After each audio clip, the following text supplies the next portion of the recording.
रीवा में प्रस्तावित sewer water treatment plant एक बार फिर सियासी और प्रशासनिक विवादों के केंद्र में आ गया है। नगर निगम के वार्ड क्रमांक 6 में होने जा रहे भूमि पूजन कार्यक्रम को लेकर महापौर अजय मिश्रा बाबा ने रीवा विधायक राजेंद्र शुक्ला और संबंधित विभागों पर गंभीर सवाल खड़े किए हैं। महापौर अजय मिश्रा बाबा का आरोप है कि जिस कार्य का भूमि पूजन एक नारियल से हो सकता है, उसके लिए लाखों रुपए पानी की तरह बहाए जा रहे हैं। सबसे बड़ा सवाल यह भी उठ रहा है कि जिस वार्ड में यह कार्यक्रम आयोजित हो रहा है, उसी वार्ड के 2 बार निर्वाचित पार्षद धनेंद्र सिंह का नाम तक निमंत्रण कार्ड में शामिल नहीं किया गया। इसे लोकतांत्रिक परंपराओं का अपमान बताया जा रहा है। पत्रकार वार्ता के दौरान महापौर ने दावा किया कि इसी वाटर ट्रीटमेंट प्लांट का पहले भी भूमि पूजन और लोकार्पण किया जा चुका है, फिर आखिर दूसरी बार उसी परियोजना का फिर से भूमि पूजन क्यों किया जा रहा है। उन्होंने आरोप लगाया कि पहले यह प्लांट हरिहरपुर क्षेत्र में प्रस्तावित था, लेकिन अब इसे शहर के बीचों बीच वार्ड क्रमांक 6 में स्थापित किया जा रहा है।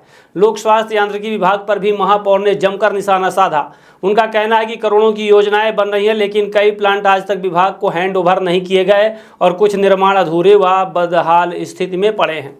अब यह मामला केवल भूमि पूजन तक सीमित नहीं रह गया है, बल्कि नगर निगम जनप्रतिनिधियों और विभागीय कार्यप्रणाली पर भी बड़े सवाल खड़े कर रहा है। विपक्ष इसे जनता के पैसे की बर्बादी बता रहा है, जबकि प्रशासनिक चुप्पी लोगों के बीच चर्चा का विषय बनी हुई है।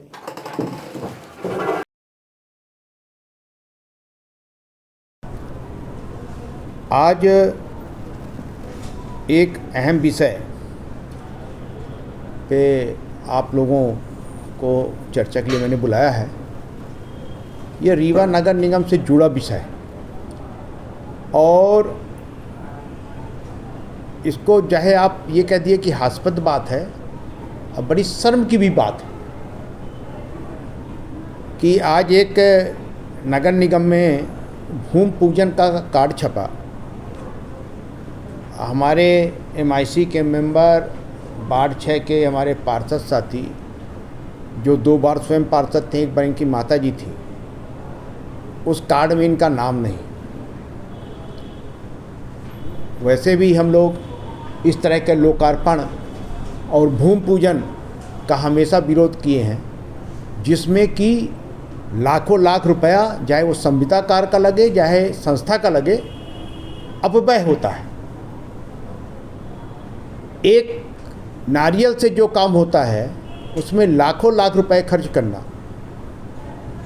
और रीवा के हमारे विधायक, उप मुख्यमंत्री जी एक तरफ ये बनते हैं कि मोदी जी ने कहा है तो अपनी गाड़ी छोड़ देंगे, और वहीं मीटिंग लेकर ये बोलते हैं कि हमको उस कार्य का भूमि पूजन करना है जिसका 2013 में हमने भूमि पूजन भी किया, और 2013 में एक बार नहीं किया, 2 बार किया, और 2016 में उसका लोकार्पण भी किया।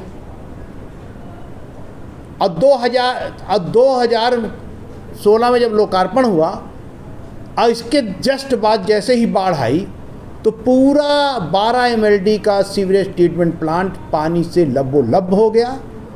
3 दिन तक पानी में डूबा रहा। इसके बाद जब दोबारा बाढ़ आई फिर वो डूब गया। तो जिस वार्ड में 6 नंबर में ये सीवरेज ट्रीटमेंट प्लांट बन रहा है, 2009 में जब इसका आधारशिला रखी गई कि ये सीवरेज ट्रीटमेंट प्लांट बनेगा, और जो DPR तैयार हुआ, जो कंसल्टेंट ने इसका रूपरेखा बनाई, वो ये सीवरेज ट्रीटमेंट प्लांट हरिहरपुर में बनना था, जहाँ पर माननीय उप मुख्यमंत्री जी की ज़मीन है उसके बगल में। क्योंकि शासन सत्ता भारतीय जनता पार्टी की थी, वो विधायक थे और उस समय भी मंत्री थे, जो जोर दबाव देकर इन्होंने इसको झिरिया कराया, जबकि उनको मालूम था कि ये झिरिया डूब क्षेत्र है, अब पूर्व में भी डूब चुका है। 11 करोड़ की लागत से लोक स्वास्थ्य यांत्रिकी विभाग यानी PHED ने इसको बनाया। आज तक ये हैंडओवर नहीं हुआ नगर निगम में, 2 बार डूब गया, 10 साल हो गया, उसका ऑपरेशन मेंटेनेंस नहीं हुआ, कुछ भी नहीं हुआ। और आज की रीवा नगर निगम को इन लोगों ने मजाक बना लिया। हमारे एक नए कमिश्नर आए हैं, वो भी इसमें शामिल हो गए। तो भारतीय जनता पार्टी की सरकार की कथनी और करनी का अंतर आपको आज समझ में आ गया कि एक तरफ मोदी जी का राग अलापते हुए कि हम एक गाड़ी में चढ़ेंगे और एक तरफ मोदी जी के अनुसरण करते हुए कि जैसे मोदी जी विदेश चले गए वैसे लाखों रुपए खर्चा करके भूमि पूजन भी कराएंगे। तो मेरा आप सबसे ये कहना है कि ये जो भूमि पूजन हो रहा है ये गलत तरीके से हो रहा है। मैंने आज नगर निगम कमिश्नर को पत्र भी जारी किया है और उनसे 7 दिन के अंदर जवाब भी मांगा है। हमने ये लिखा है उसमें कि 12 MLD का सीवेज ट्रीटमेंट प्लांट का भूमि पूजन 2013 में हुआ और 2016 में लोकार्पण हुआ। उस समय भारतीय जनता पार्टी की महापौर भी थी ममता गुप्ता जी और राजेंद्र शुक्ला जी विधायक भी थे, मंत्री भी थे। ठेकेदार के जो ठेकेदार था के स्पन, वो 2017 से 2022 तक कार्य किया और उस बीच में आप तमाम समाचार पत्र जो प्रिंट मीडिया इलेक्ट्रॉनिक मीडिया के साथियों ने उसकी तमाम भ्रष्टाचार की पोल खोला। वो टोटल काम 2022 तक में 20 से 22% किया था। उसको भी प्रश्रय हमारे रीवा विधायक राजेंद्र शुक्ला जी दे रहे थे। जब जनता ने अपना महापौर हमको बनाया, कांग्रेस पार्टी का महापौर बना, तो हम लोगों ने उसको टर्मिनेट कराया टेंडर को और सहज कंपनी को टेंडर दिलवाया। उसके अनुबंध में लिखा हुआ है कि ठेकेदार केवल कमीशनिंग करेगा। तो जब वहाँ का जो प्लांट है पूरी तरह से जर्जर हो गया, पीएचई विभाग के हैंडओवर है और वहाँ पर कोई देख रेख करने वाला नहीं था, सामान चोरी हो गया, तो कमीशनिंग कैसे होगी।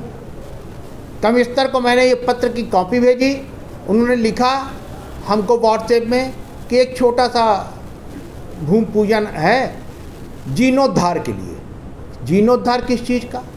जो हमारे पास हैंडओवर नहीं है उसका कैसे जीर्णोद्धार होगा?